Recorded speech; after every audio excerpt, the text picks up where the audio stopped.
Hi everyone. Sorry again for the delay in this video. Yesterday I was just struggling with headaches caused by that whack on the head that I received when that dog attacked me. So today is a much better day, feel much better. I've been able to get a lot done.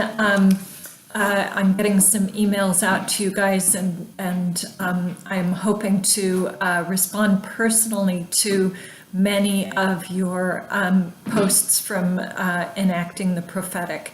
Really amazing work. I mean, I'm sorry, reading and proclaiming the word. Amazing work. I am so very impressed with so many of your posts. I was absolutely taken by them.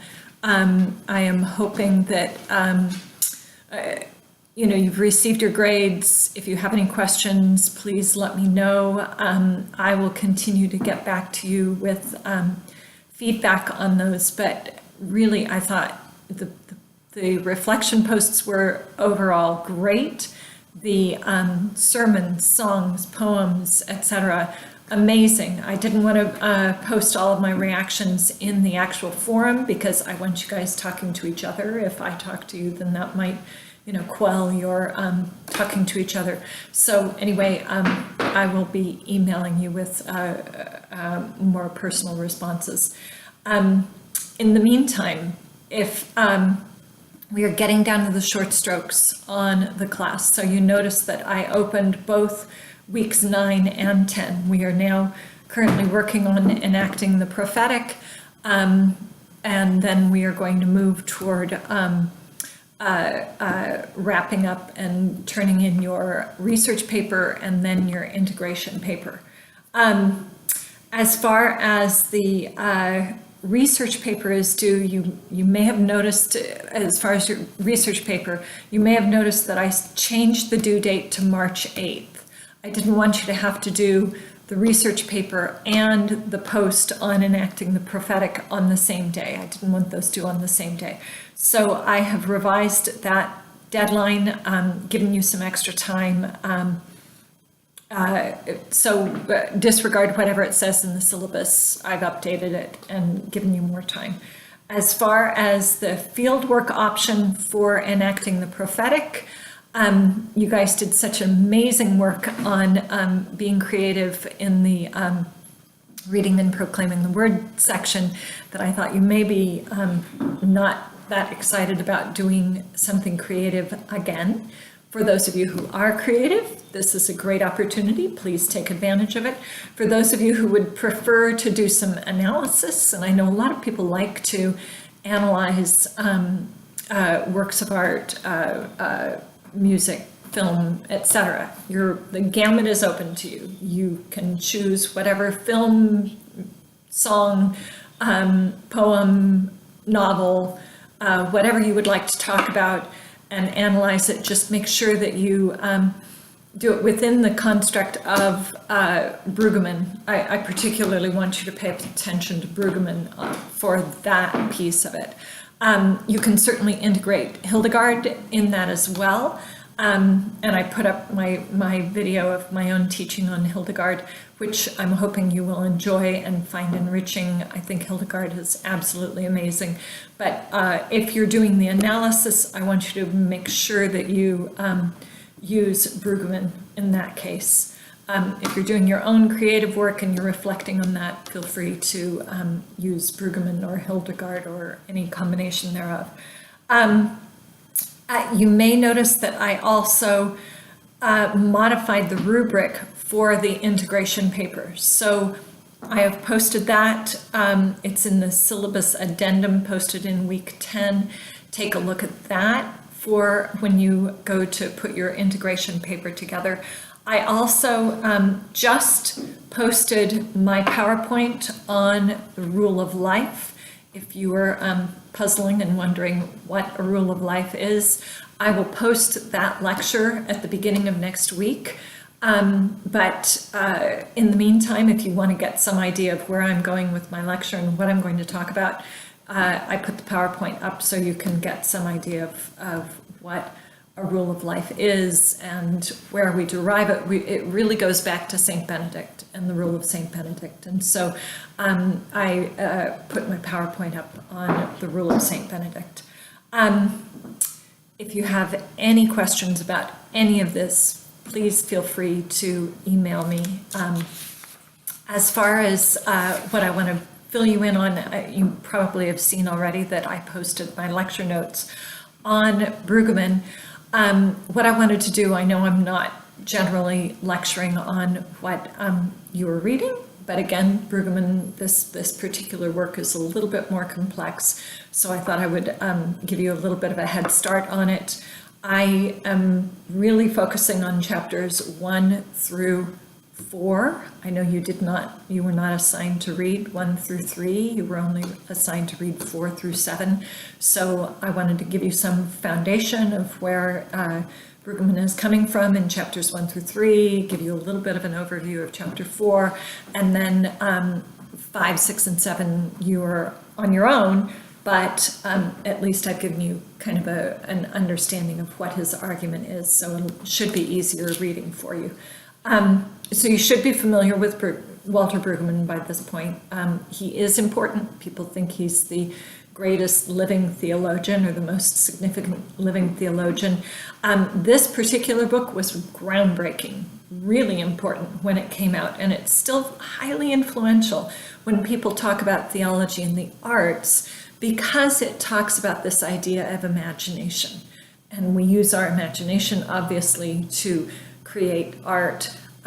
He's really dissecting the prophets, and most of the thrust of the book is toward the church and ministry, but it certainly lends itself to an understanding of the arts and the importance of the arts to the church. And so if you're involved in that conversation at all, this is a really important book to have read.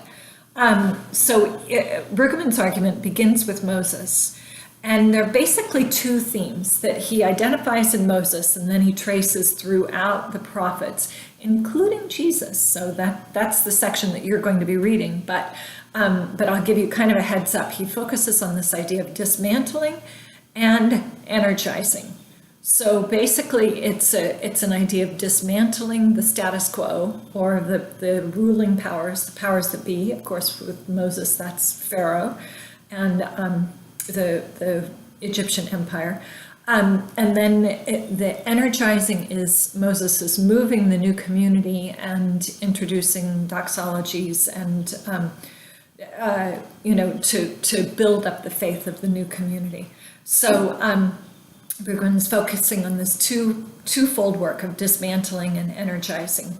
And basically, you can take a look at the lecture notes. I have a long quote from Reed Metcalf, who talks about the book and kind of the origins of the book in terms of the way the prophets have historically been understood, and how Brueggemann really creates this new way of understanding the prophets and prophetic discourse. And then Brueggemann repeats his thesis over and over again in this book in different ways, but he says it over and over. The task of prophetic ministry is to nurture, nourish, and evoke a consciousness and perception alternative to the consciousness and perception of the dominant culture around us. So in other words, he sees the prophets as helping the people to understand that they are set within a dominant culture, but they're not a part of that dominant culture. And he sees the prophets helping the people to understand how they can critique that dominant culture, resist it, and then move toward formation of their own culture. So I say that in this, the prophets were really the original critical thinkers. They didn't only do good works, and they weren't just kind of fortune tellers or soothsayers telling the future, foretelling the future. Of course, they did both of those things. But according to Brueggemann, that it was really, those were part and parcel of this idea of a critique of the dominant culture. And so this act of imagination that Brueggemann identifies as, creating this critique is, he says, founded upon artistic public lament. The prophetic imagination presupposes a self-identification with grief and this whole idea of death within the culture. And he sees the prophets as grieving over the death that is circumscribed or prescribed within the dominant culture. And the public lament helped the prophets' people to understand this critique of the death within that dominant culture and express their grief over it. So he's very clear, Brueggemann's very clear that moving toward then he talks about moving toward newness and moving toward energizing. But he says, without lament, that emphasis on newness or energizing, or maybe even like a prosperity gospel, is shallow, is hollow, and it can be co-opted into the dominant culture.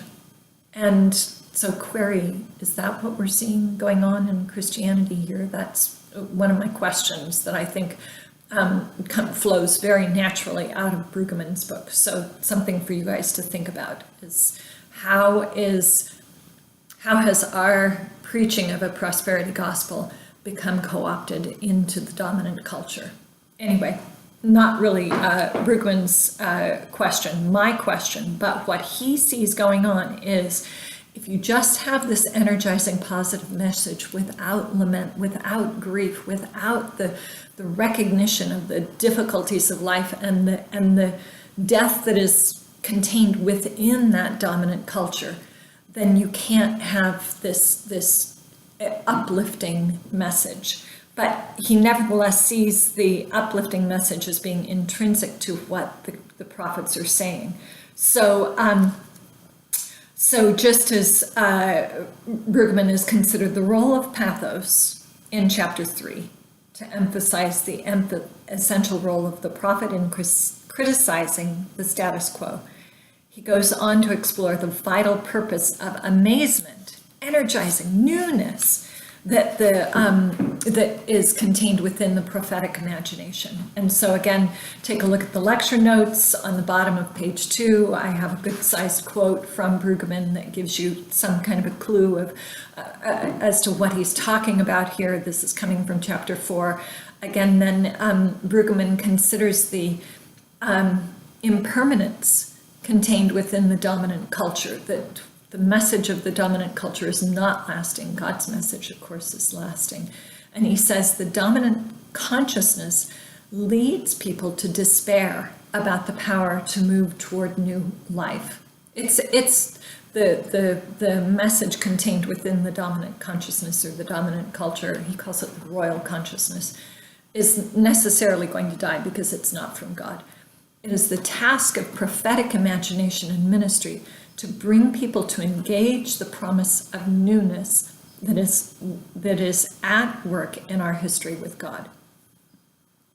And so, again, make sure you pay attention to the lecture notes. I'm just kind of talking over them.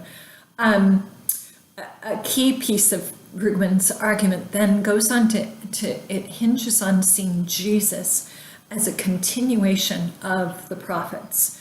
Now, of course, Brueggemann is not going to reduce Jesus to being merely a prophet. Jesus is the Son of God. Jesus is part of the Trinity. Jesus is, a key piece of the Godhead. However, Brueggemann emphasizes Jesus's love for justice, solidarity with the poor, compassion for those who cannot defend themselves, and abrasive conflict with the powers that be, that suggests that he is part of this prophetic tradition. And he develops this argument further in chapters 5 through 7. And so he says, the criticism consists not in standing over against but in standing with the poor, standing with the oppressed. So for Jesus, the ultimate criticism is not one of triumphant indignation, but one of passion and compassion that completely and irresistibly undermines the world of competence and competition, which competence and competition is one of Brueggemann's themes that he picks up and identifies within the dominant culture, which was true then, probably true today as well. So how does all of this, what does this have to do with being artistic? Now, admittedly, Brueggemann's focus is on ministry and not artistry. However, his focus is on imagination, and that's what makes this an important message for artists within the church. In section 3 of his revised preface, he really notes the similarities between what he's doing and what Flannery O'Connor was doing, or what he understands the message of the prophets and what Flannery O'Connor, the great writer Flannery O'Connor, was doing. So the prophetic imagination presupposes this act of imagination. You have to be able to imagine an alternative world, an alternative consciousness, an alternative culture to that dominant culture. And then you have to somehow convey that idea to the people without completely turning them off, in a way that can get them to listen. And this seems to be uniquely something that artists in our time can do. And so what I say is Brueggemann insists upon the creative imagination, which is fueled by the freedom of God, and argues that the prophet has the potential to spur a community of hope, to form and give voice to the story of God's future breaking into our world. Who else can do this but artists? So your assignment is to come up with something creative, but if you feel like you've already done that, or you don't feel confident in your own creative powers, but you feel much more confident in your own analytical powers, take a look at someone else's creative work and analyze it. Look for this theme of dismantling the dominant culture and building up, energizing, pointing to the newness within a culture or a consciousness that is based on God's message, on God's kingdom. So definitely give that a shot. Take a look at it. Again, if you have any questions, please feel free to email me. This is a fairly short video. You may have questions. I'm happy to post them in the questions forum as well. Take care. Have a great week. Thanks.